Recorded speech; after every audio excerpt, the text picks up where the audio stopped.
Welcome. I'm Mark Weber, founder and curator of our Internet History program, and I'm delighted to welcome you to another presentation in our Soundbite series. This event is produced in association with the traveling exhibit we're hosting downstairs on the evolution of a consumer wearable computer called On You, which was created at Georgia Tech. The On You exhibit was co-curated by one of our guests today, Thad Starner, and both of the other panelists have devices in it. I'm the coordinating curator for the loan here at CHM. You can see the exhibit on your way out, and please tell your friends and interested colleagues to drop in over the summer to catch it. It runs through mid-September. I would like to thank Micron for their generous support of the exhibit, which has also made today's event possible. This is the second year that they've supported a wonderful summer exhibit here at CHM. There's an important way for you to get involved today. On your chair, you should have one of these. It's a card, and you should have a mini pencil with it. So I know it's a very analog way to ask questions, but we want to hear from you. So while you're watching the panel, please write your questions down on these cards, and you'll see our people coming through to pick them up from all of you. So, gentlemen, would you please come up and take your seats? We're pleased to have a distinguished panel of speakers to talk about the history of wearable computing from several perspectives. Thad Starner is a founder and director of the Contextual Computing Group at Georgia Tech and a technical lead at Google Glass.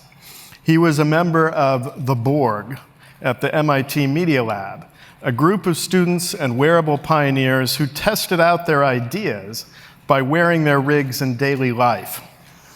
He co-founded Charm Technology to make a wearable computer kit, the Charm It? Charm It. Charm It. Yeah, or the Charmerino. And he has worn a computer daily since the early to mid-1990s. And to his right, Greg Priest-Dorman is also a member of the Google Glass team. He has worn a computer daily since the same period. Greg was the system administrator and lab coordinator for the computer science department at Vassar College for many years while he experimented with wearables.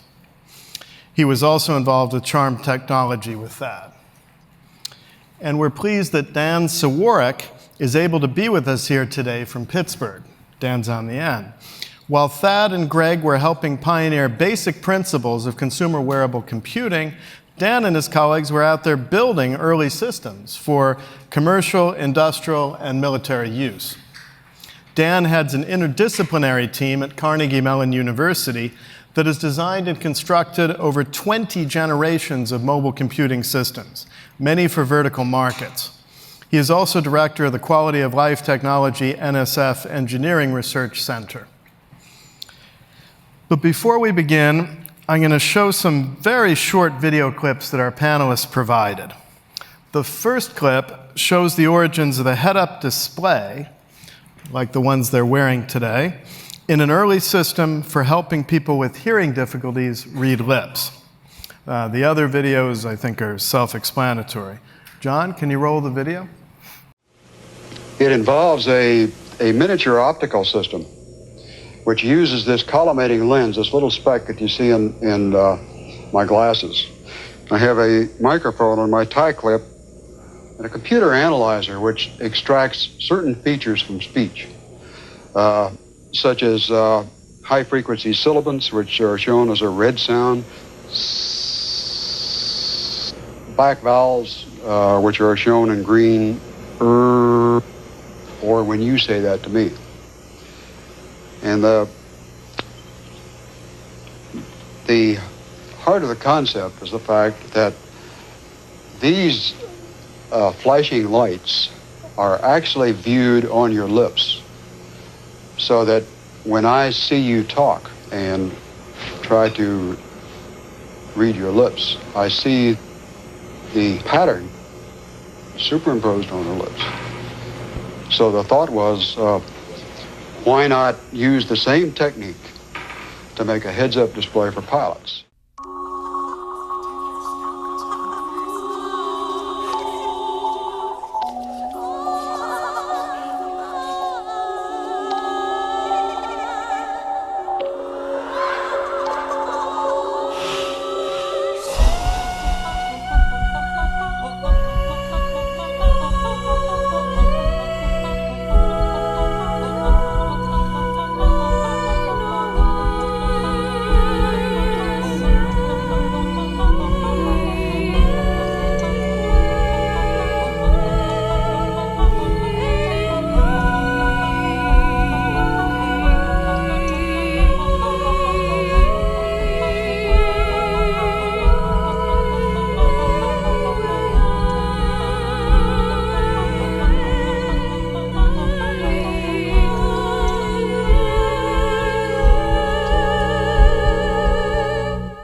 Give me soybeans. Yeah. Scroll up. Buy it. Buy. Next page. Close that. All right. Beautiful. Sell it. All right. Highlight 4. Scroll up. Up. The voice-activated wearable computer. Buy it. Yeah, baby. It's not just wireless. Hi, Donna. Oh, yeah, the meeting was fine. It's wireless e-business. Coming from IBM. I'll be on the afternoon flight.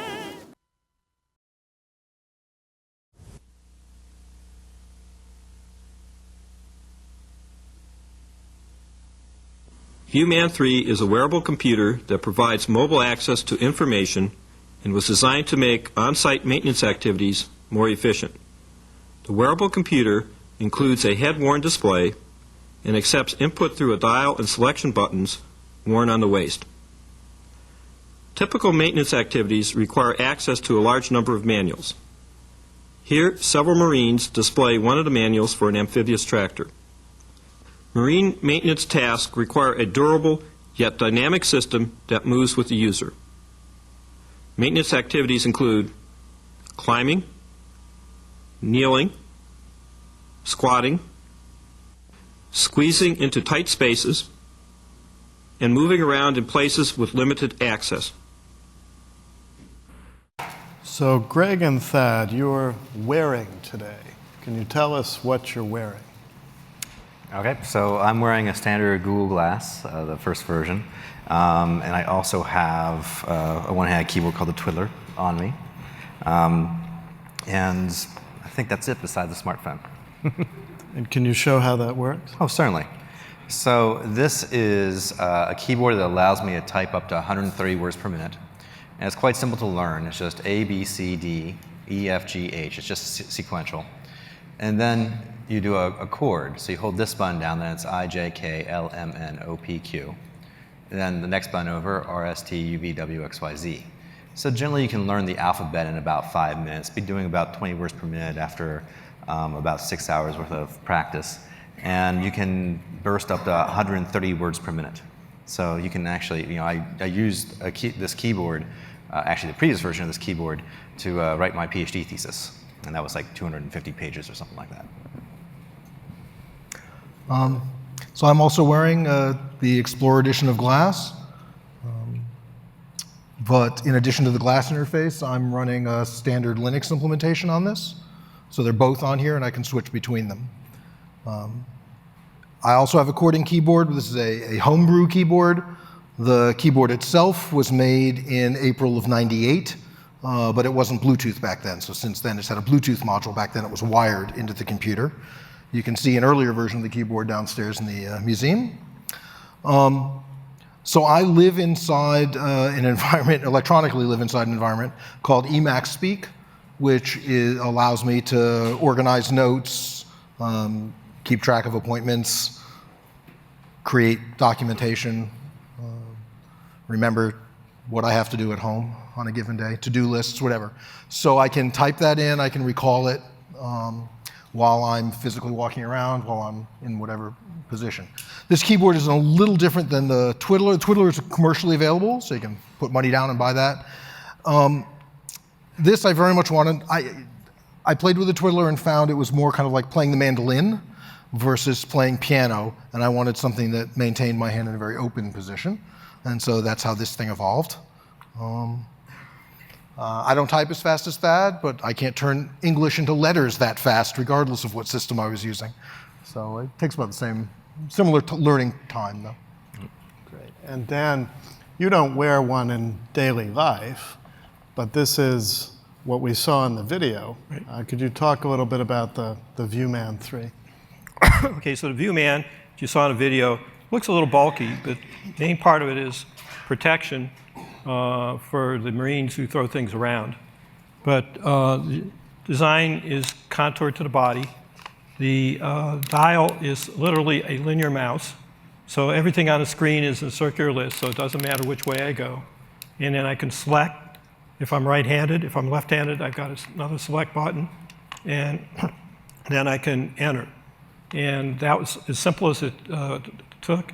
And we were doing inspection that you saw there, 600 element inspection. We actually saved 40% of inspection time, which was sort of surprising to us because we were competing with a clipboard and a pencil. But when you get into those positions, you can't read your clipboard or write, whereas here you could enter the data. And we actually then saved another 30% of the time in transferring this to a computer for issuing work orders. And so we ended up saving 70% of the time on inspection. Now, you ask, why is, excuse me, why is it so large? This hasn't changed. And so you want to be able to feel this and operate it without even looking at it. And eventually it evolved into just the dial itself when the computer got so small. So this is self-contained. It's got its batteries and for a whole work shift, as well as the computer. What year was that? This is, as you saw in the video, 1993. Nice. It's actually our third generation. Our first one was in 1991. Thad and Greg, can you tell me how long you've been wearing every day and why you started? I understand both of you were partly attracted to wearables as a way to augment memory and learning. Well, for me, I started wearing every day in 1993. And for me, I was trying to solve a particular problem. I found as a student in college, I could either pay attention to what the lecturer was saying or get good notes, but I couldn't do both. You know, trying to copy down everything the person was putting on the blackboard took way too much attention. I could never get an intuition for the topic. But if I just paid attention to the lecturer and got a good intuition, I would lose it in about 2 hours and have nothing to remember it. So I developed a system, a head-up display, where I could put the focus of the display at the same depth as the blackboard and actually type quickly enough that I could get good book-quality formatted notes down into my computer and still have enough time to understand what the lecturer was saying.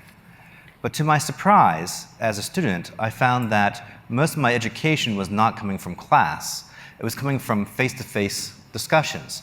I might be going to lunch with a Nobel Prize winner.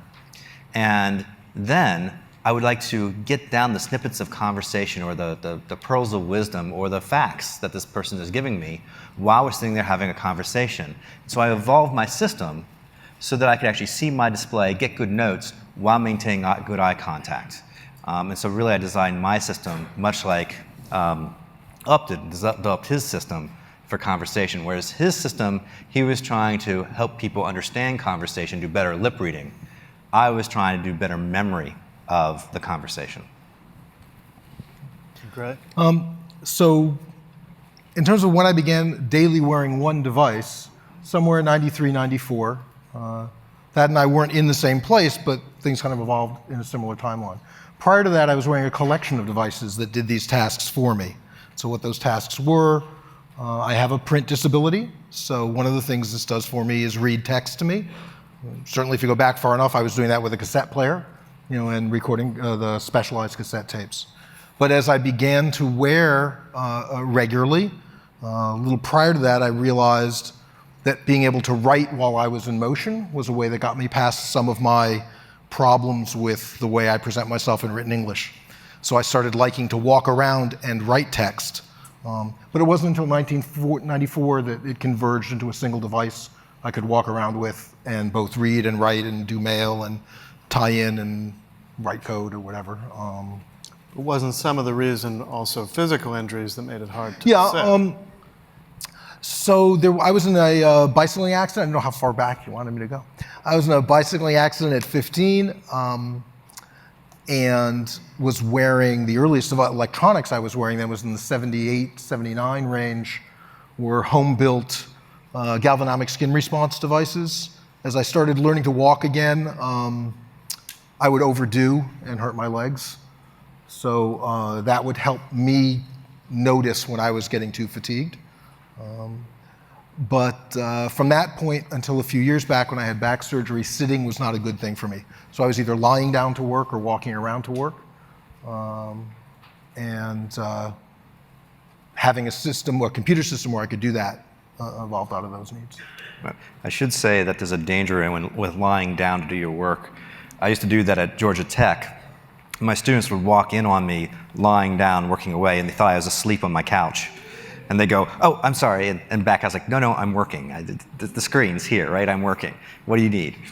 But people don't expect you to be lying on your back, writing the next paper. That's great. And Dan, how did you get into wearable computing as a field? Well, it's sort of serendipitous. We actually had an engineering design research center in the 80s, and we had a summer course where we had automobile managers coming to learn about design. So I thought that design, lectures on design are going to be boring.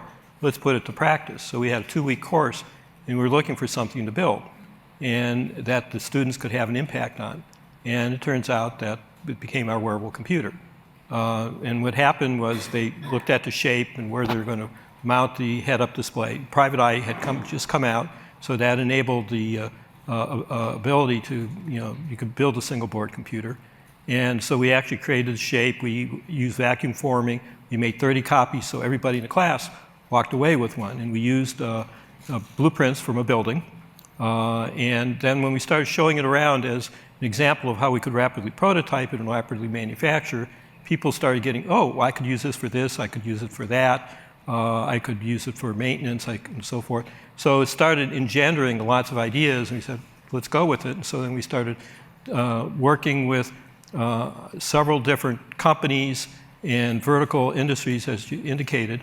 And what we were looking at is repeated patterns. And what made the desktop go was PowerPoint and Excel and Word. What was going to make the mobile worker go? And we actually found repeated patterns, and we built software to support those patterns. And you've never worn a computer in your daily life? No, I have not. But you've tested, obviously, the web. Well, we test a lot. I mean, we wear them for work, sure. But not to support our daily life. So Thad and Greg, could you describe what was it like going out in public wearing a rig for the first time, or any anecdotes from that? Or if, Dan, if you've done that. Because I started with very small devices and built up slowly over time, I don't really have any anecdotes of, the first day I wore it kind of thing.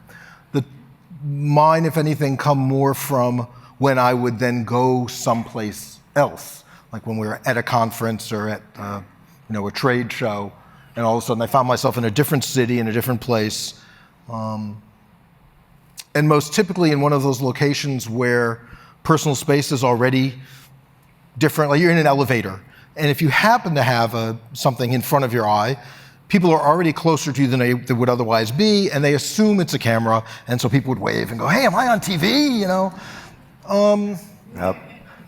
Yep. Other than that, the only thing that would happen to me, I think, was occasionally if Thad was on Scientific American or something like that. This was like late 90s, I guess, something like 97. 97, yeah. I'd be walking down the street, because we look so much alike. I'd be walking down the street and somebody would, some kid would, "Hey, Thad," out of the car. So that's cool, because that meant the kid was watching Scientific American. But oh wait, I know what story you meant for me to tell you, probably.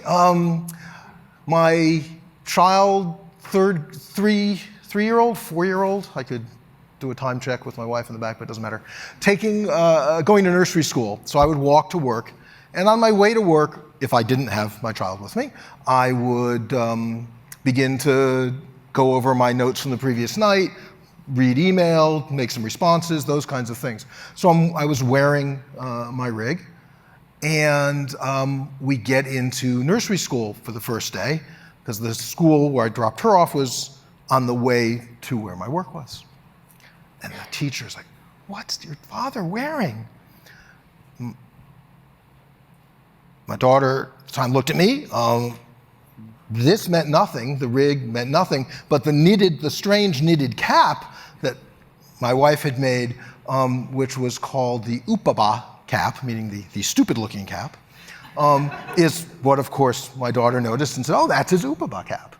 You know, because the rig itself was totally normative, but the cap was what was unusual versus the teacher's reality. So I think for me, it may be because I didn't make a big deal of it, or I would always try to take off parts I thought were socially awkward. I don't have any kind of standout stories of people, you know, rejecting it or anything like that. I have one thing I will say is that when you wear something like this, it breaks the ice. It's like having a dog or a cat, a top hat or something. And so one of the things that our group used to do is it was a good way to go out finding a date. People get in bars would actually come up and ask you, "So what is that?" Right? And I was dating my future wife at the time.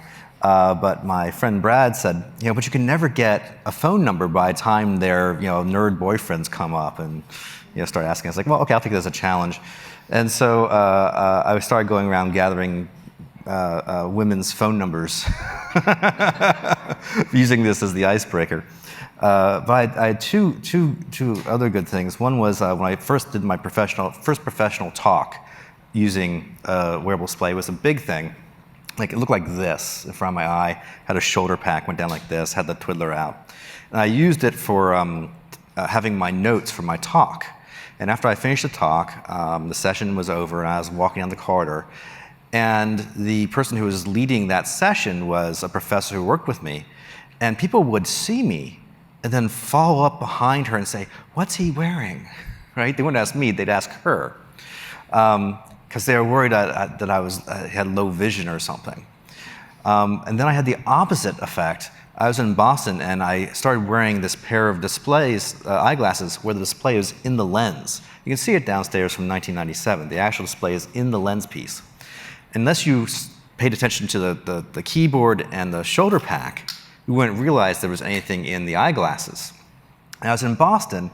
This guy walks up behind me and says, "Excuse me, do you have the time?" And I look at him, look him in the eye and say, "It's 3:53, and turn around and continue walking. And I suddenly hear his pace quicken. He comes up and taps me on the shoulder and says, really irate, saying, "How do you know?" He thought that I had made up the time just to get rid of him. And so I said, "Well, there's a computer display right here, and it actually says 3:54 now." But that was kind of the opposite situation. So when you start wearing these devices, most of the time you get a lot of curiosity from people, and everybody wants a demo, everybody wants to play, and so it's actually kind of a fun way to meet people.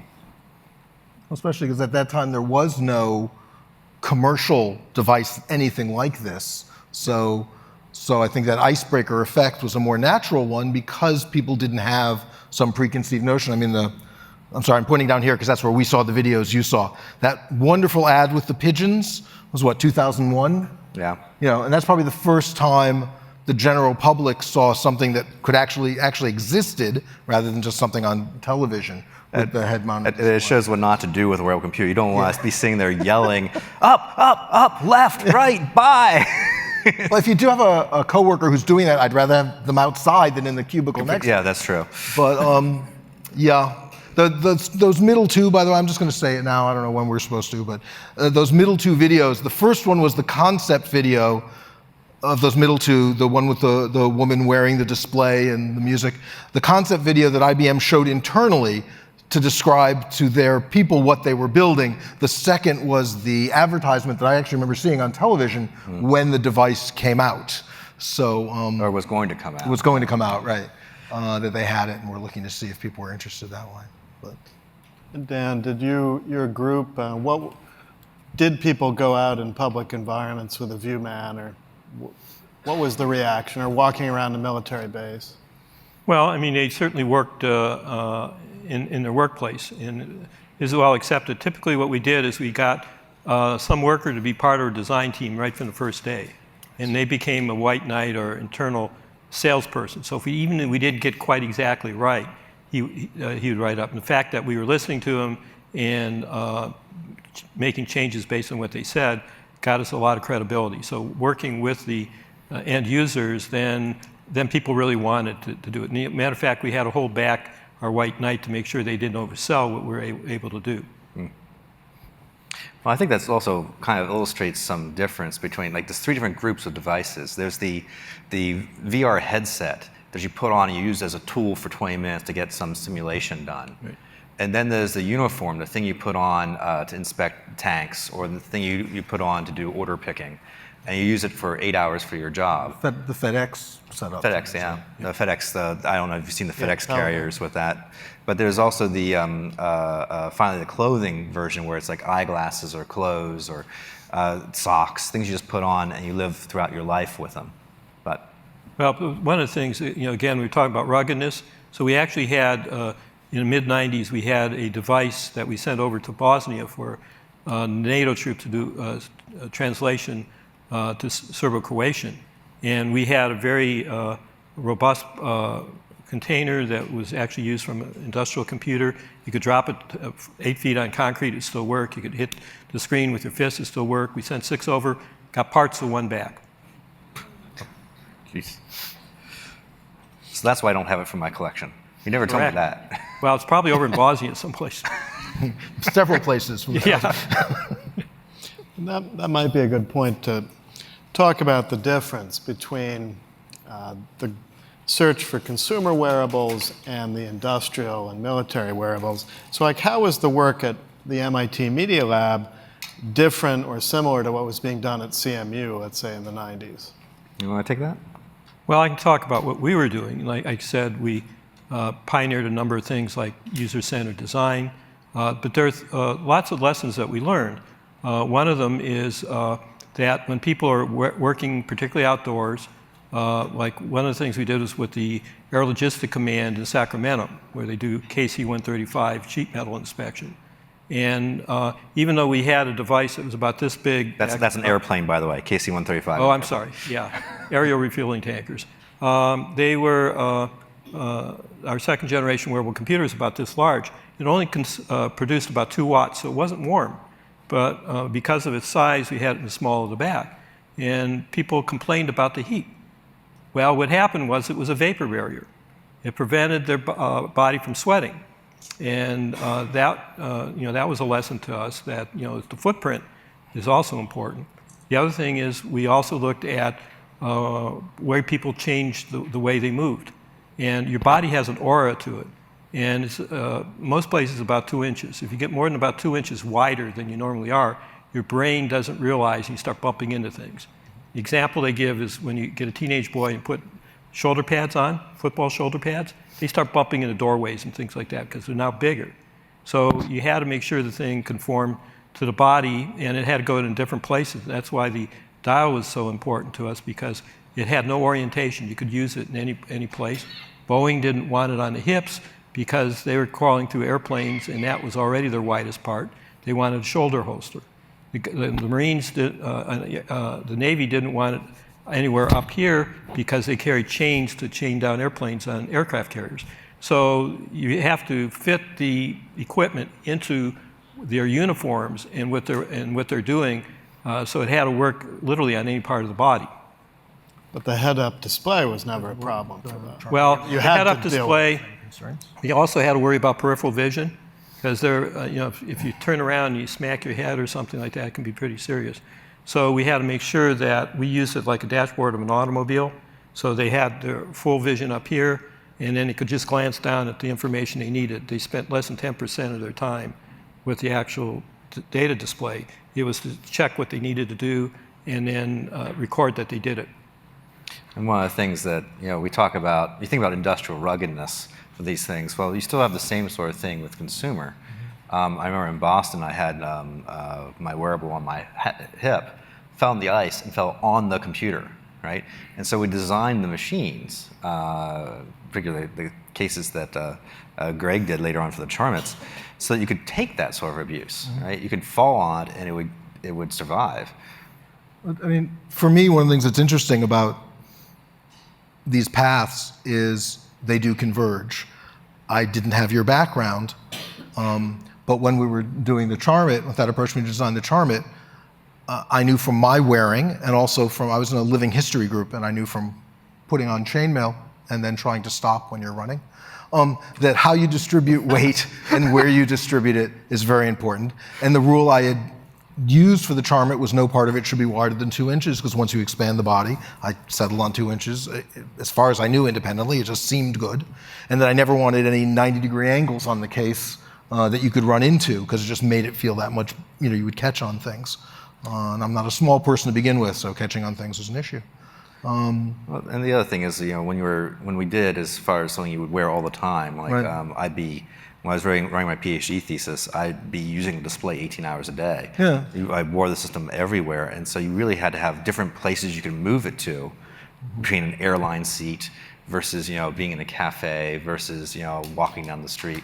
You really did have, for the everyday use thing, really did make it so it was very flexible. The only thing that when you have stuff down here, you have to have a lot of different positions. Up here, though, we talk about the 2 inches. Up here, you're so protective of your head, because where your eyes and ears are. You have a lot more space to play with up here, and it's something you can keep on, I think, for extended periods of time and not think about it at all, just because we're so used to it. Well, and the head weight becomes much bigger criteria. Yeah, head weight's a big problem. Yeah. And balance, because of on the neck, if it's unevenly distributed over a very tiny amount of unevenness, you really do feel it over the course of the day, and you don't want to hurt somebody's neck. And Thad, you've talked about at MIT there being 3 compelling uses for personal wearable computing: augmented memory, augmented reality, and intellectual collectives. Right. Can you briefly talk about those? And was that just the group, or was that just you? Those are the main goals? It's kind of I wrote a paper called "The Cyborgs Are Coming" that I used to recruit other people into the group, and it kind of laid these things out. And a good example of the augmented reality, of course, is the sort of repair, maintenance, inspection task where you can actually pull up a diagram for a circuit breaker box, know which circuits to flip or where the test points are. And the term augmented reality has gone back and forth. Some people use it for precisely registered graphics, where you precisely register exactly, flip this button here.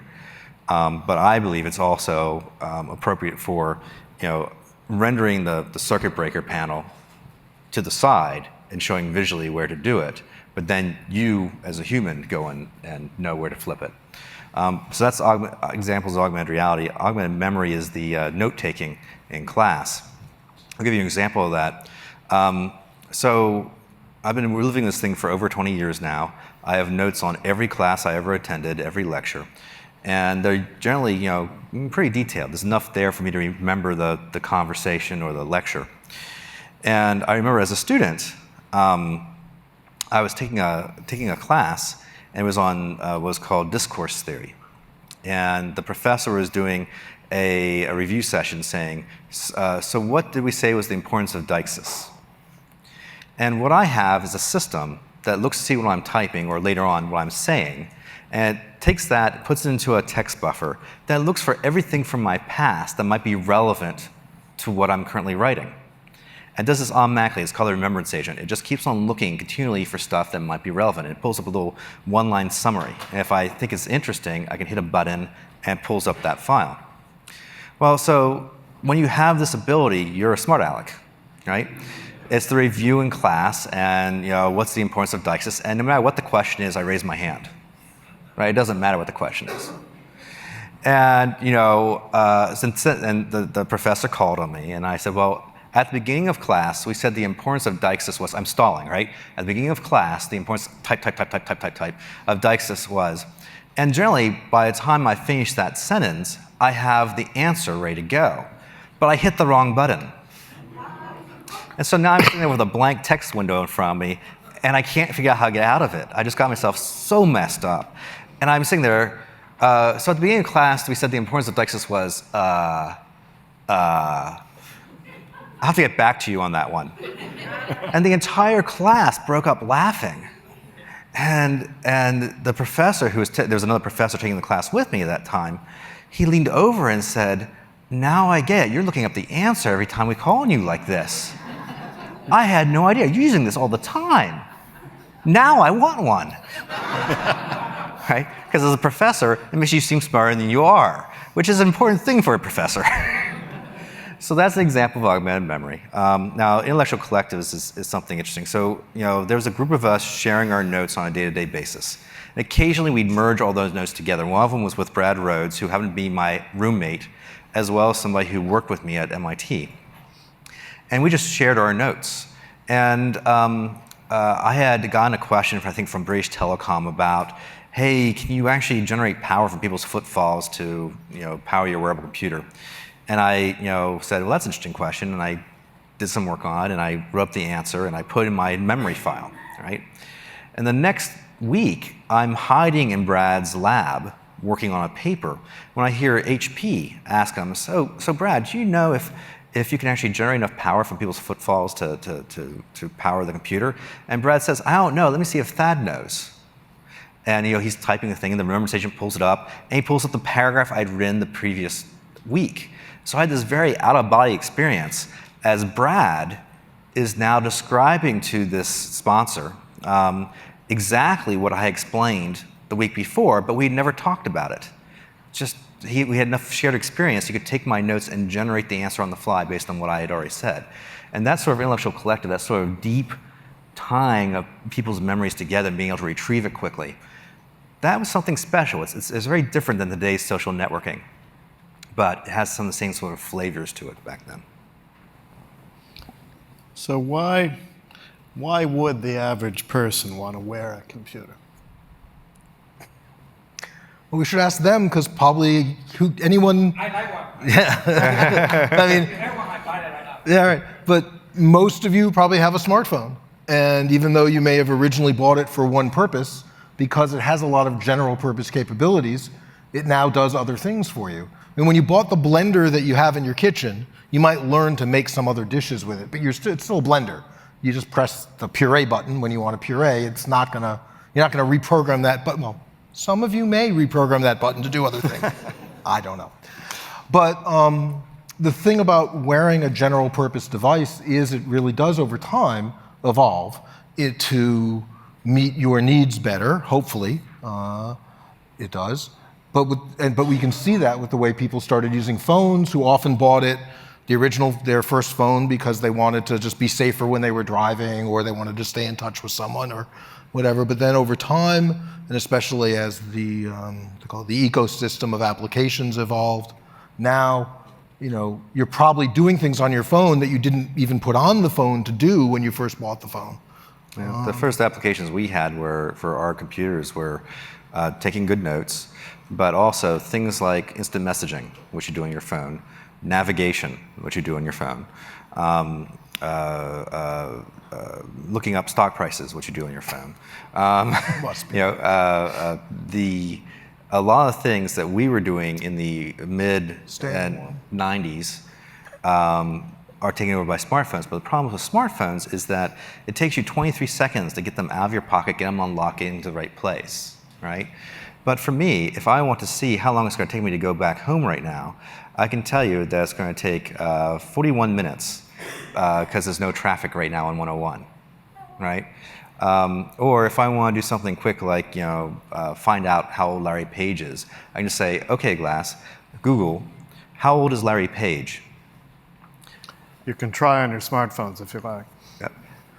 And just turn off the ringer. It's telling me in this bone conducting headset here, it's going right to my ear, or to my cochlear, it's telling me 42 years old, right? And the thing is that I can do that a whole lot faster than you can with your smartphone. Oftentimes I do an experiment, we can do it with you right now. Well, we already kind of did it. So I normally do this experiment when I'm giving talks. You know, what time is it? And I have people raise their hands when they figure out what time it is, right? For me, it's just that, and I can tell you it's 12:41. Most people have wristwatches, or a good chunk of you have wristwatches, and you can do it just as fast as I can. But then for you to figure out how old Larry Page is, it takes you considerably longer than it does me. And it turns out that time between your first intention to do something and your first action to do it is critical for how often you'll do it, right? The making stuff though so it's fast to access changes how you use a device, and that's what one of the things that wearable computers are really good for. It takes you know, doing web searches, navigation, that sort of stuff, down to the stage of that sort of speed. Yeah. And when you reduce that time, so as you heard from our stories, you know, Thad was doing kind of memory augmentation. Hubert Upton, who himself was hard of hearing, designed a system that let him differentiate sounds that he could not see the difference of on the lips. A lot of us, and I myself, as you heard, had both some mobility issues and a neurological impairment. So a lot of the early on folks were doing this as adaptive equipment in one way or another. Because for most people to wear the kind of encumbrance you see downstairs in the exhibit, you know, what I was wearing altogether weighed 15 pounds originally, then down to about 4 to 6 before glass. It wasn't worth it unless you really were getting some major like life benefit out of it. Yeah. But when it's just as light as this is, then it becomes not just compensating for some shortcoming you may have, but it becomes an amplification. Now anybody can have that kind of rapid access. And when it is that rapid, it doesn't break you out of what you were already doing. And that's the goal, I think, for us with a lot of these things. By talking about reducing this time, getting it down to 2 seconds, it's that if you do get a message in on this, it's not taking out the phone, and for me, it's not just the 23 seconds, but the fact that I'm now touching it, the fact that instead of looking at you, I'm looking down at the phone. And by the time I've seen what it is, by the time I've unlocked the device, by the time I've gotten to the place where it's going to tell me what it is, and I come back up to be in our conversation again, you've either gone on to do something else, why shouldn't you? Or I have to kind of reset the whole mindset of what we were talking about and what's going on. Whereas if a message comes in on here, I'm up and I'm back, if it's something I can ignore, and most of them, let's face it, are, and if it's something I have to now pay attention to, like, oh, my kid's stuck at the BART station, then I can take a moment to say, excuse me, I have to go deal with this. So what wearables do, I think, if they're done right, for why someone would want them, is because it actually lets you, if you're doing it right, use the electronics less. You're spending less time with it. Dan, how different is that, or similar to the use case for industrial or military uses? Well, I think the industrial case is a lot easier to make. You know, back when head-up displays, the IBM display came out, it was $5,000. You know, it's hard for, you know, consumers who want to play with that, but it turns out we did work with airlines. Now, it turns out that in those days we had a maintenance hub at Pittsburgh, and US Air, with a fully loaded airplane, lost $1,000 a minute. They didn't push that airplane back. And it turns out that most maintenance tasks require maybe about 10 pages, but they have to go to the library. And every military base and commercial base we're on, the library seemed to be at least a mile away from the airplane. So you had to go read the manual, and it turns out they have a librarian. The job of the librarian is make sure the manual does not leave the library because it's the only copy. And they read and try to guess what they need, to make 10-page copies, take it back with them, and hope they got it right. So it doesn't take too long to being able to take that technical manual, making it available to the person where they're working. Doesn't take too many fix-its to recover the cost of the unit.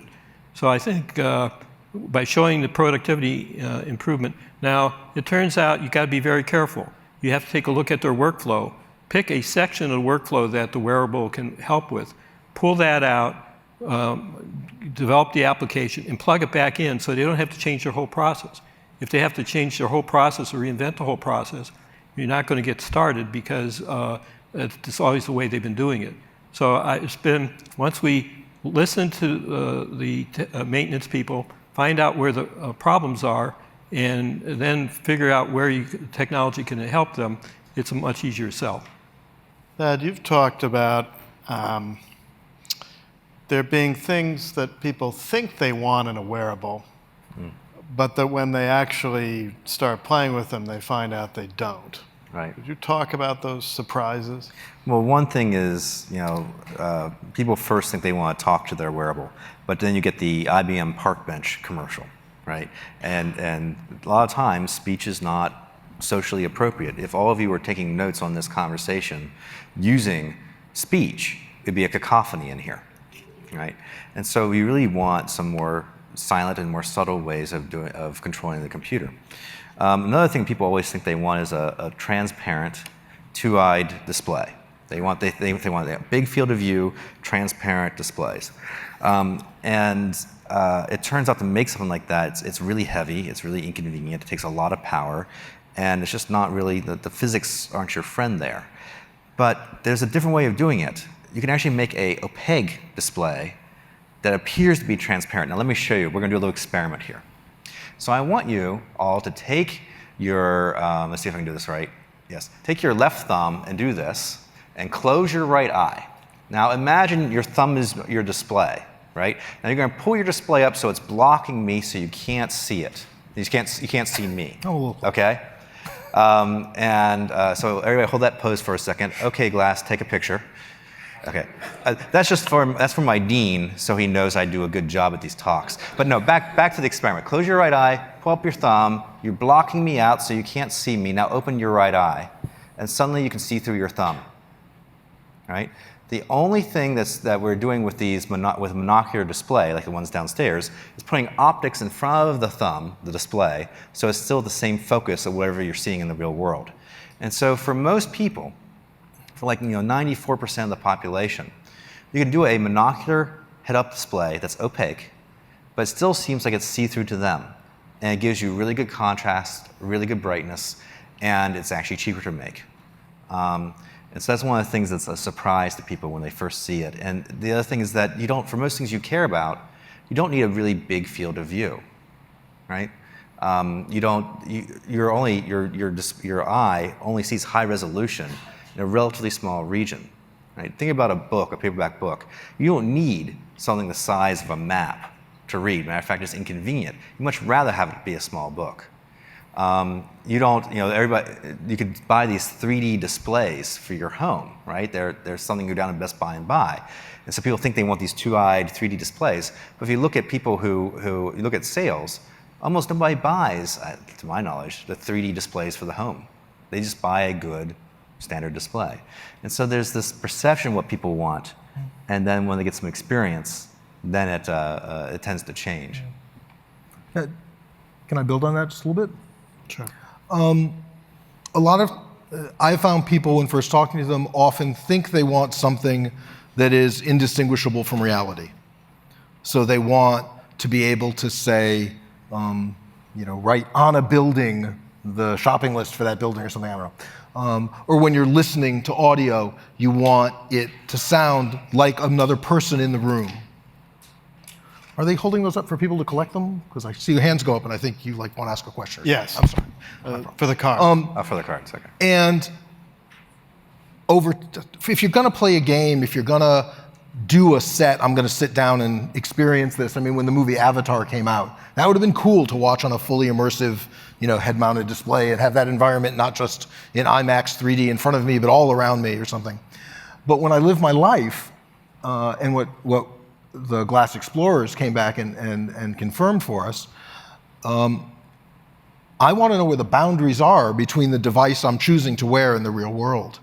If you've been driving in your car and you hear a siren and you pull over, only to discover that the siren was on your car stereo on the news story that was going on, right?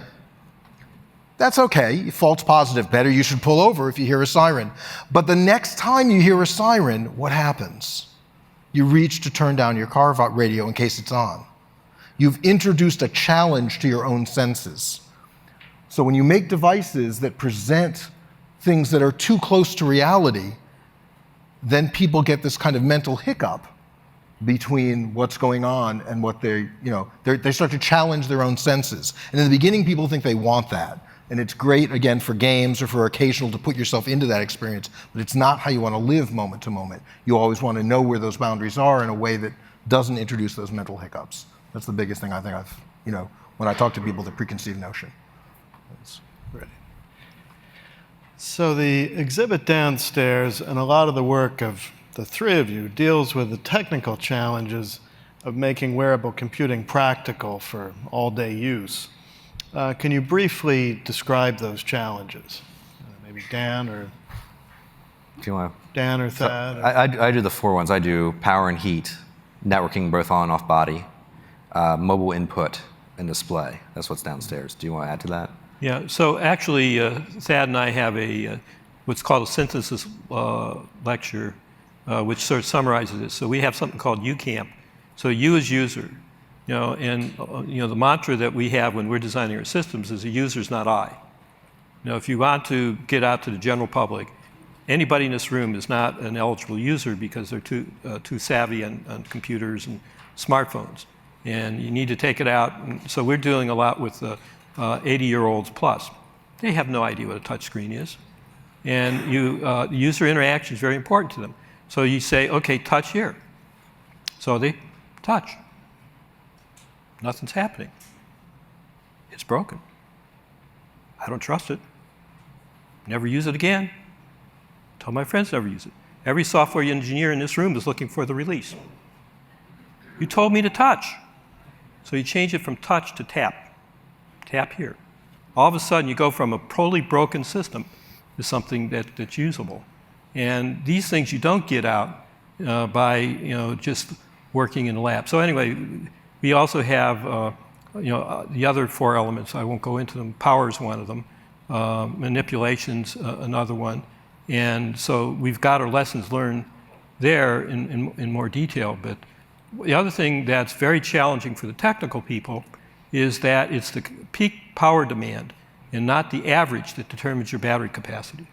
Yep. So if you've got twice the peak as your average for only 10% of the time, that's going to determine your battery capacity. And so you got this challenge. When you want to interact with the system, you want it full up. You want the speech recognition on, you want the image processing on, and so forth. But you don't use it all that often. But it's that peak that's determined. So how do we shave those peaks, fill in the valleys so that we have a more useful power profile?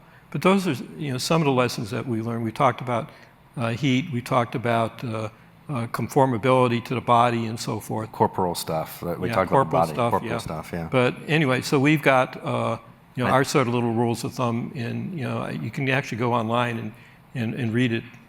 Attention. Do you want to talk about attention? I'm sorry? The A in UCamp was attention, if I remember right. Yeah, it's the attention, which is, again, I guess Georgia Tech had a great thesis about checking out a pre-flight of a private airplane. And idea is, so the first thing was just a textual list. The next one was, sketches and schematics. The third was as close to reality as you could get it. And the more high fidelity you got here, this is where people spent their time. And they weren't touching the airplane, they were missing things. So there's a balance between how much you put people here and they lose contact with the external world.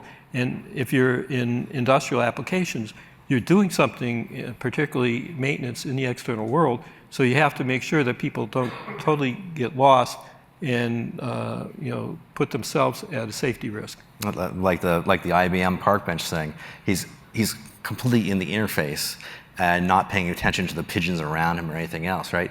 What you really want to do with these interfaces is create something that provides a maximum amount of benefit with the least amount of attention necessary. Yep. And oftentimes that means just an icon or a word or two, and that's it. That's all you want on the screen. because you want to make the interface guide the person back to the real world. You want them to live in the real world and just have this head-up information when they need it, as they need it. Much like, you know, on some of the higher-end cars now, they have head-up displays that show you your speed and your tachometer and this sort of stuff. You want, so it's very distinct from the real world and as little visual manual attention as possible. So a number of years ago, we looked at attention, we divided it up, and so the one you guys have been talking about is what we call Snap. You know, Snap is I can look at my watch and find out it's almost 4 o'clock back in Pittsburgh without changing the flow of my conversation. Yep. But if you get distraction much more in a couple of seconds, then you're almost a context swap, and then you're losing track of where you were, and whoever you're conversing with will get lost also. And also the example of the checking your watch is you can maintain the conversation because it's oral, and the other task you're doing is visual. And the oral conversation, you have a couple seconds there that you can keep on talking and switch your attention to this and back again. So by balancing where you put what modality things are in, visual or auditory or tactile or whatever else, you can actually balance the attention better. And it's not, the 2 seconds is very important, but it's also just the amount of focus you need. One of the things you'll see, well, not in the exhibit per se, but if you go on the online version and you see some examples of the way things looked, it's, the wearable interface almost has to be kind of the shaker furniture of computer interfaces. It has to, when you look and see something on the screen, if it's in a different font or a different color, you're going to engage more with it and wonder why.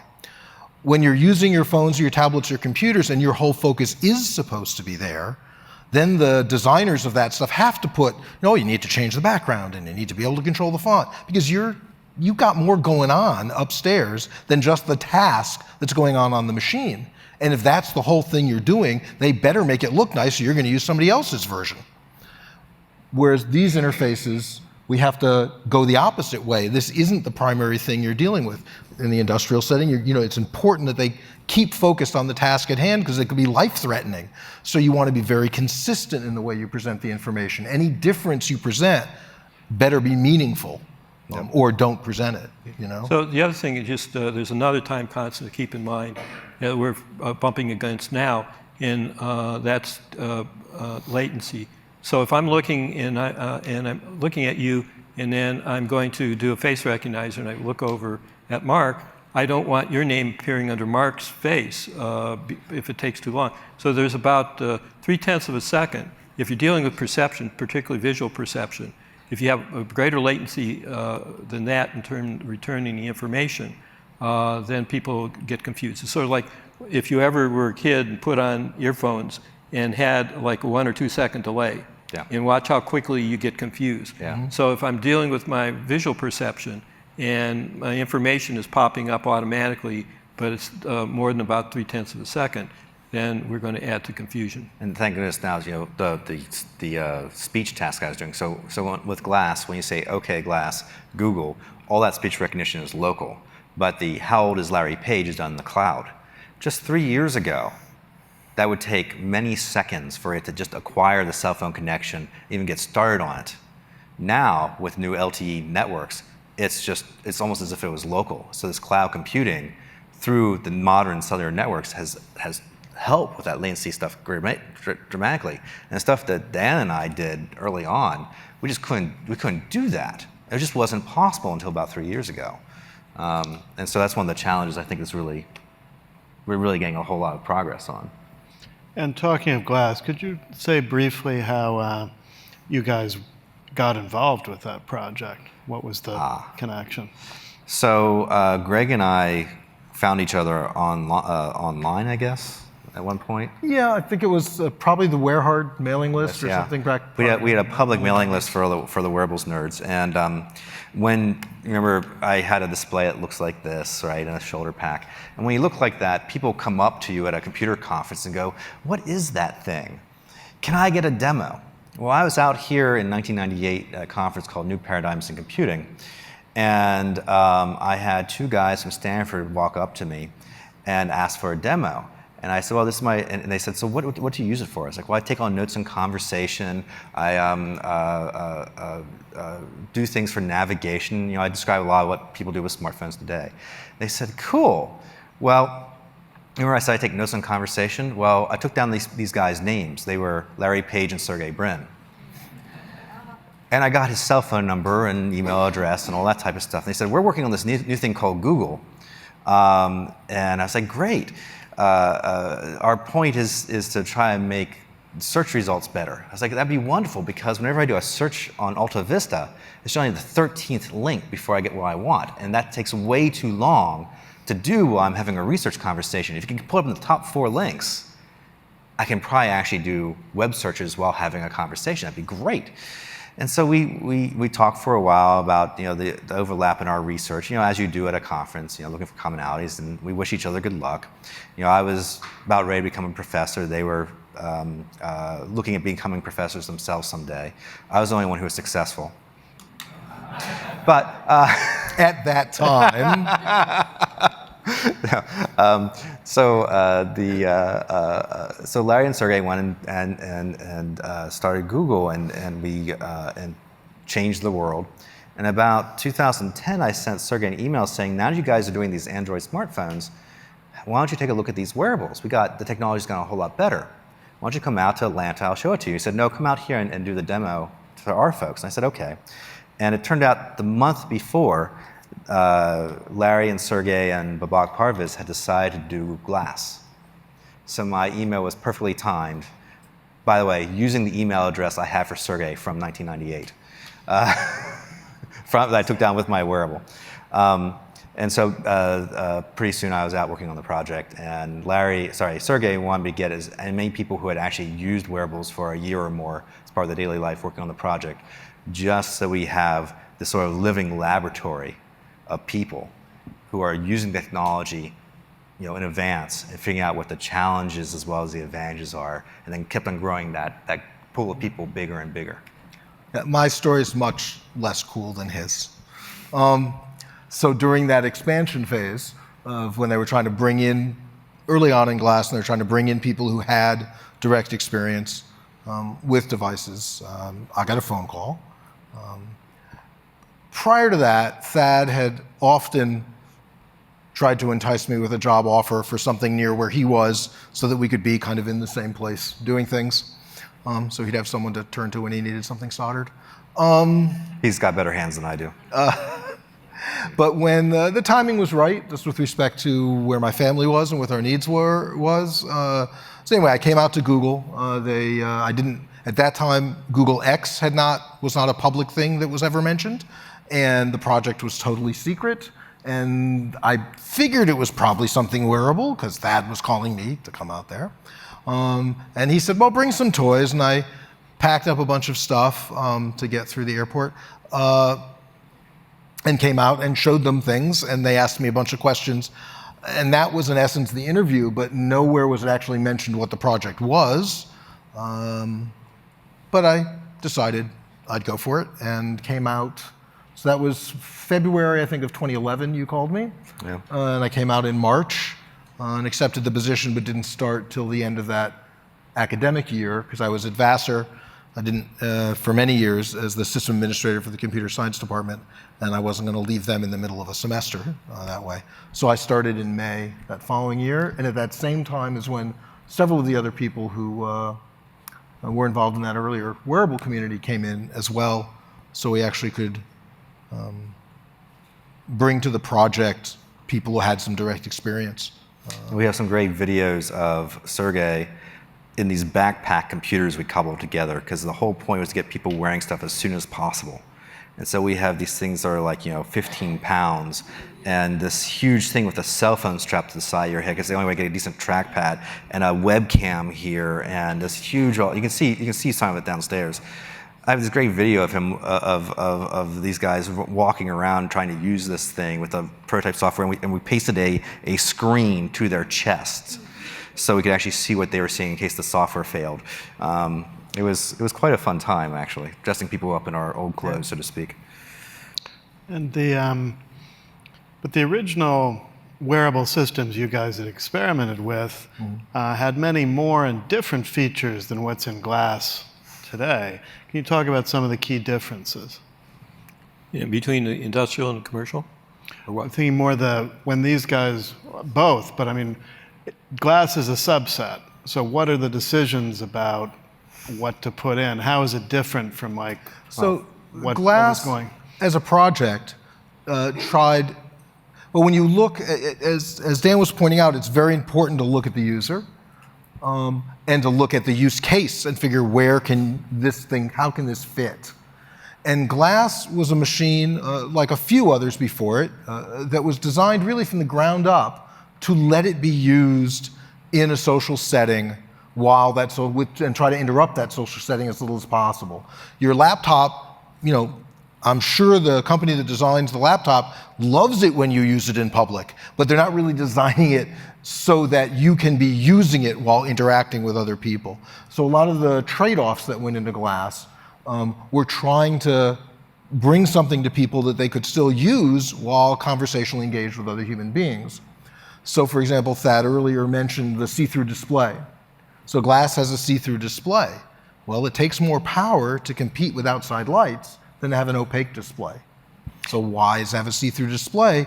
Because hopefully it helps the other person who isn't wearing glass, because they can now see a little bit of what you're seeing, feel more comfortable. For those people who are within conversational distance here, you can see when the thing's on and when it's off, right? It's pretty clear. This gentleman here who raised his hand before when I asked about computers and what you would use it for, until that time in the talk, I didn't have any idea what his face looked like. Because he has his phone in front of his face like this, filming us, because I guess we're just that interesting. And it bothers me, for this I'm okay with that, but it bothers me how many kids witness their parents at their performance only through seeing the back of their phone. So one of the things that glass, or tablet, what glass does was really consciously trying to get the computer out of the way. And I know it sounds like a big contradiction that we were designing something to be put on someone's face, but at the same time trying to get it out of the way. But it really was a mantra of the team that we want to live with the computer, not through it. So that affected, how we shaped it. Not having something over the ear, that kind of thing. A lot of those ideas were. You notice that there's no earbuds here. It's all sounds done through this thing that goes through bone conduction from your skull to your cochlea. It doesn't go through your eardrum. So that allows you to keep your ears clear all the time. Right. Display is high so that it's never, even when I have it on right now, I don't see it unless I look up at it, right? Well, yeah, so one of my colleagues, his wife has a cochlear implant.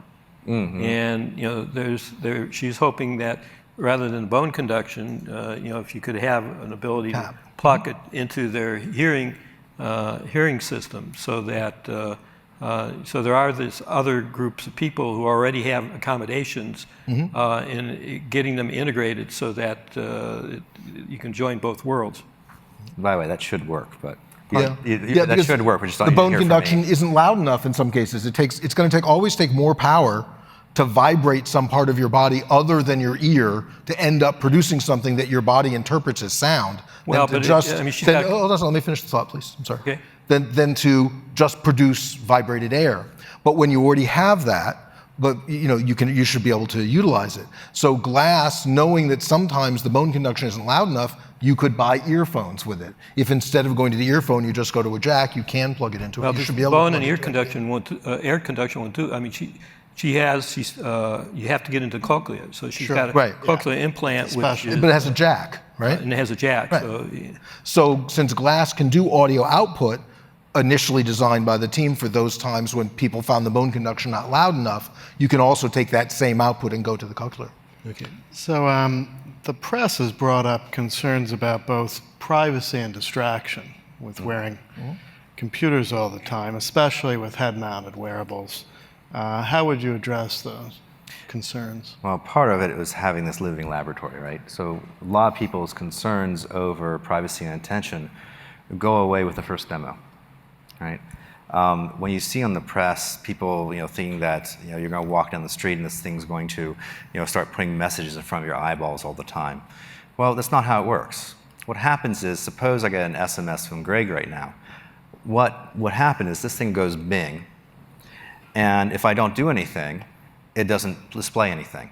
However, if it goes bing and I want to see it, I can nod my head up and it turns on the screen, and then I can read the message, right? And then I can nod back and it goes away again. So it's always asking for permission to put stuff on the screen. The fact that the display is already out of my field of view means that it's never in a critical path, right? And the fact that the ear is always clear means that I'm not isolated from the world like I would be wearing a normal MP3 player. So generally I find that when people have the thing on their head and they try it out for the first time, and then their expectations change a lot. A lot of things that the press wrote about, and there's this echo chamber in the press of people who wrote about something and reported on other people who, and none of them had actually tried it. Once people actually get demos, those expectations change a lot, and they see how you can use it for maintaining privacy, how you can use it for actually focusing your attention on the real world. So is it okay to drive with glass, or do you need a self-driving car for that? Some of our explorers have said they find it, now this is not official, but some of the explorers have made the case that they find glass to be better than the in-console GPS systems. Why? Well, because when you're driving and you have your eyes are focused on the car in front of you, effectively your eyes are focused at infinity. To see the GPS in your dashboard, you have to pull your focus of your eyes back inside the cabin, get the information, and then change your focus again back to the car in front of you. And that whole process, that change in accommodation, that change in focus, takes about 1.5 seconds. Now, when you design a head-up display for a car, you put the focus out in the distance, and you do the overlay so that it's just there, and you don't have this change in the focus. Personally, when I drive with glass, what I do is you can just swipe down when the directions are there, and it changes to audio-only directions. And for me, because my ears are clear, it's just talking. It's talking to my brain, right? It's talking to my head. My ears are clear, and I get those directions while I'm driving with as little distraction as possible. It's not even in the ambient environment in the car, right? And so one of the things that some of our explorers have been arguing is that this is actually a better way of doing things. Now, the last question from me, and then we'll go to audience questions. Dan, you're the only person here who's designed, or your group has designed a wrist-based computer. So should we be wearing computers on our wrists or our heads? Well, they both have different needs. What we designed our system for was actually a sort of a input-output system. So in other words, when you had the phone in your pocket, your little message could crop up, and it had different modalities. You could vibrate, you could flash a light, you had text there. So it was really sort of with my computer, wherever it's at, I had a little way to interact with it, either input or output. So similar to an Apple Watch, kind of. Yeah, and so we had accelerometers in it, so we started exploring, identifying activities. And it's kind of interesting. We put the things in different places on the body, found out we could get 90% accuracy or higher, except when we're climbing stairs, and about 60%. Turns out the Apple Watch has the same issues. So basically, it became a forerunner to a lot of these, Fitbit, Jawbone type of things. And you guys had, a fitness company or a health company come out of what you were doing eventually. The body media stuff eventually came out of your. Yeah. Well, yeah. So it's kind of interesting. One of the unsung attributes of the original, generations is the people it trained. So, for example, the person who designed this was actually a designer from fine arts, and he became one of the founders of Body Media, which was one of the first, wearable, activity sensors. And then later that got bought by Jawbone. Turns out the people who did the electronics for this started their own company and ended up doing the electronics for Fitbit. And actually, one footnote to history is one of the founders of Fitbit was actually my daughter's prom date. So now I'd like to pose some questions from the audience. What has impeded devices like Google Glass from getting popular and accepted in the broad society? Second part, what guidelines do you use to a modal input or output, e.g. visual display or audio or tactile? For one thing, we didn't make enough of them, right? Glass, the Explorer Edition, was designed to be a limited run to go from the 100 people who are using them within Google to thousands of people using them out in the real world.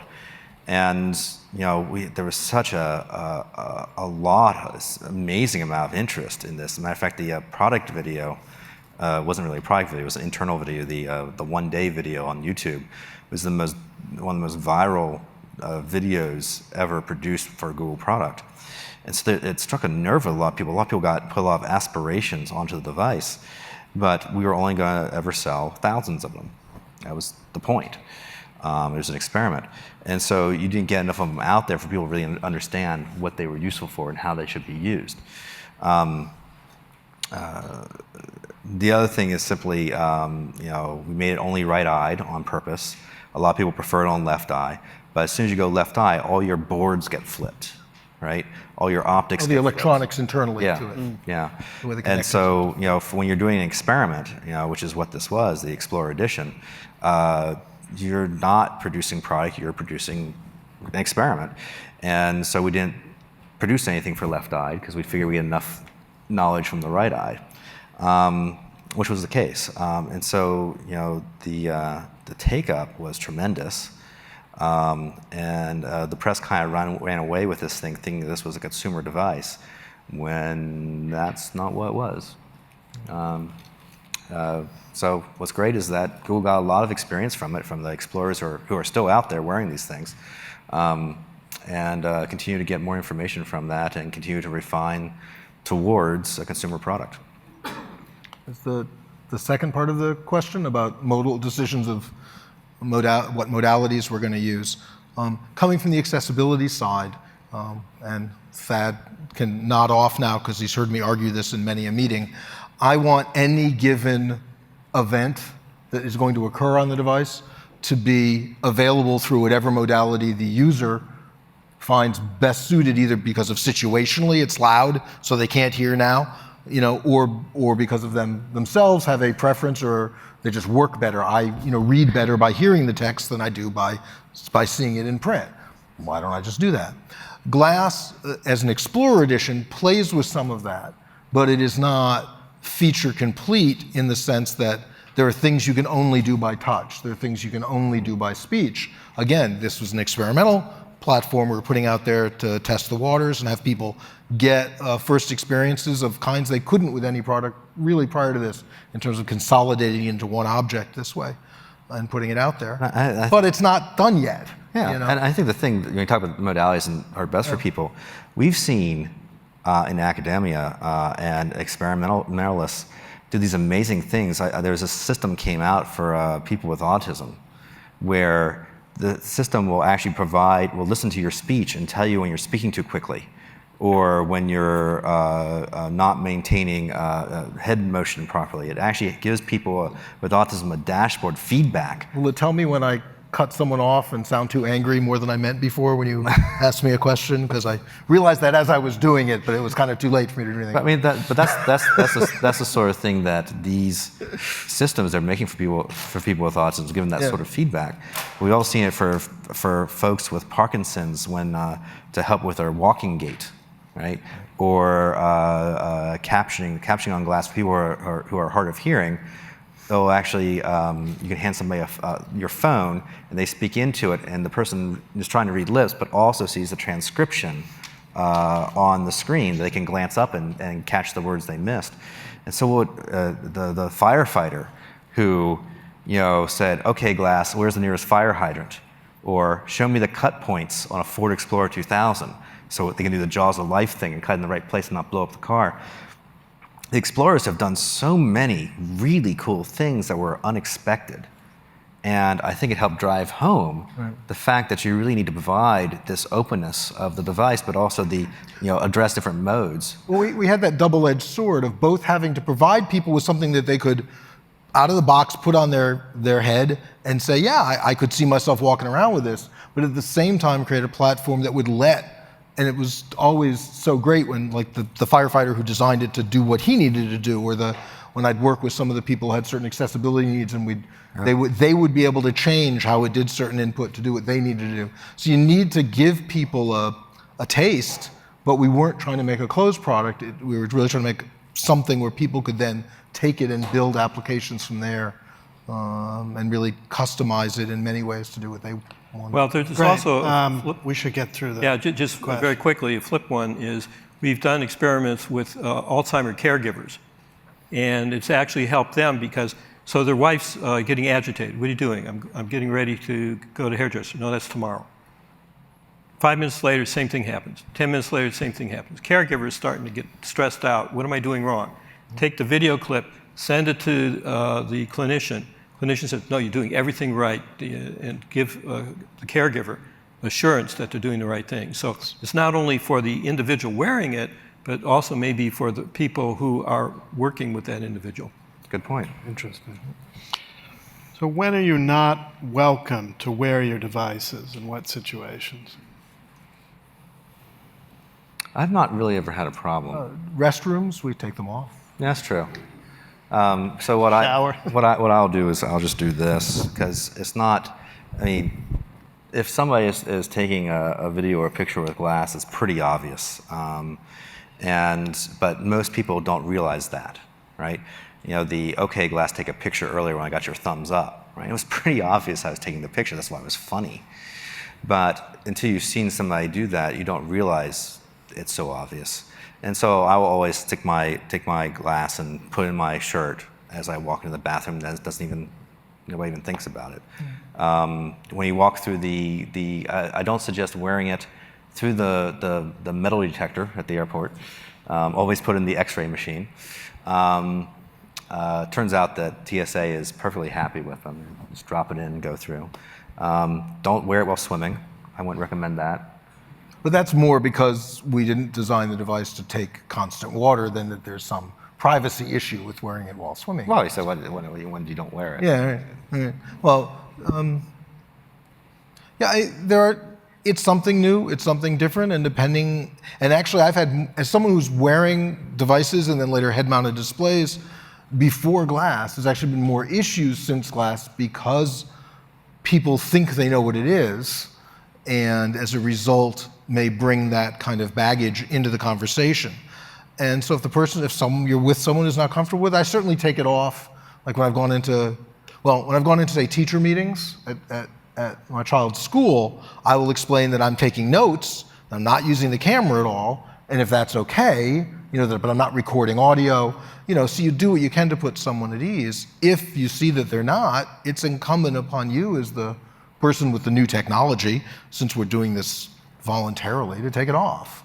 And it's just being sensitive that way. Or explain people how to use it. Yeah. Thanks. But it's not a pacemaker. I'm not going to die if I take the machine off. So if someone isn't comfortable with it, you take it off. So all data collected in the cloud, or is collected in the cloud, what about privacy? So privacy, there's 6 main tenets of privacy. One is notice, both for bystanders and for the person wearing it. Then it's choice and consent, proximity, locality, anonymity, pseudonymity, data security.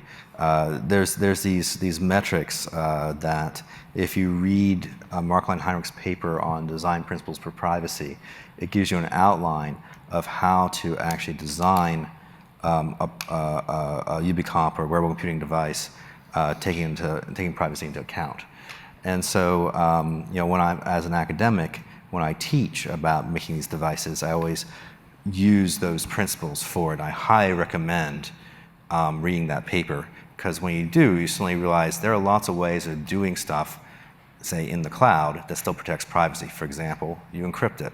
You use pseudonyms, right? You use aggregate data. There's all this standard things you can do that's well known out there in the privacy community. And I just highly recommend looking at the Computers, Freedom and Privacy Conference, Security and Privacy, talking to people like Peter Swire or Annie Anton. Peter Swire is the guy who did the NSA report for Obama, reviewed that situation. There's a lot of literature out there that tells you how to do a good job with this stuff. And it's an ongoing thing. You got to keep evolving it. There's always new issues. But that's why you do these living laboratories to actually see how these things are going to work out. What about the effects of multitasking on person-to-person interaction when wearing glass or other wearables? Isn't your brain always multitasking? I think we kind of addressed that a little earlier. So when you build something and then put it out there, new product, new thing, new idea, new person, you kind of try to constrain it to work the way you want it to, but ultimately it's out there and people are going to interact with it the way they interact with it. So, we try to constrain glass more, we tried to constrain glass to provide more deep focus activities, as in to keep you in that conversation, rather than to be distracting you from it. That doesn't mean it can't be used as a distraction. No. The way I use it and the way Thad, the stories Thad told you earlier about being able to stay in that conversation or draw information back to that conversation. I mean, I personally use it a lot and have been using, I don't know if you guys have seen my fingers wiggling in this conversation today, but sometimes I will think of something to say. It is my nature to then interrupt and say it. And the fact that I know I've logged it, and if no one else mentions it, I can then bring it up later, lets me be a better participant in the conversation than without it. Right. In and of itself, it doesn't mean it's going to be causing you to be distracted. I think Dan made the point that you really need to make the device work with the workflow you had. And so if you design these interfaces well, it works better.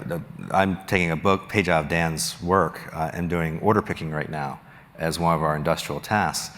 And what we discovered is that having, rendering which parts you need to pull from this picking shelf. You're an automobile plant.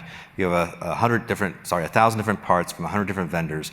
You have to manually pick them from the shelves and pull them into the next bin for the next car coming up the assembly line. And you're doing this for like 8 cars at a time. And if you make a mistake, you stop the assembly lines. It's really important to get it accurate. And what we've discovered is that by rendering what you need to pick up here, like a little cartoon depiction of where to grab it, it's actually faster and less errors than using it with a piece of paper. Why? Because you are physically distracted by holding on to the paper while you're picking, right? You're fumbling around with this. Not to mention you're trying to, focus on 8-digit serial number and match it with the shelf. And so all this stuff is distracting you from your real task, which is picking the right part. If instead you make the wearable computer so it focuses your attention on the part you need to pick and when you need to drop it, suddenly the errors go away and your speed increases by 50%. Dan, anything you want to add to that from the industrial side? I mean, well, I think Thad made a good pitch for it right there in terms of things. So just briefly mention the 3 example systems that, the modalities. So one is checklist. If you're pre-flighting an airplane, you're starting up a power plant, you're doing maintenance, that's a checklist. Second one is orders. It turns out that when people get dispatched for the beginning of the day, what is the order that they should do? What's their work job? And once you've got the maintenance inspection in, then that automatically generates work orders. And the third one's a help desk, and people were talking about that earlier. We discovered is that if people are doing maintenance and they need somebody to verify it, then you need the guy to come physically see it. You give a camera, the guy can, and we'll call a help desk, guy takes a picture of it, he can scribble on it, send it back to you, and like Thad was saying, take the voltage reading here. Well, we take the picture, and then the guy can, it's sort of like leaning over the shoulder and pointing. So those 3 things we find actually do a lot of physical activity where I've got to be out in the real world, working above my head. I can't keep my hands up there very long. I can't be switching back and forth between paper and other things. Great. So if you have time, the On You exhibit of Wearables is in the lobby on your way out. We also have some major artifacts in the Wearable story in our Permanent Revolution exhibition. Ivan Sutherland's original head-up display from the late 1960s, Doug Engelbart's Chord keyboard, which is the granddaddy of all the one-handed keyboards you've seen today, plus other things. And I just really want to thank Thad, Greg, and Dan for being with us today. Well, thank you for having us.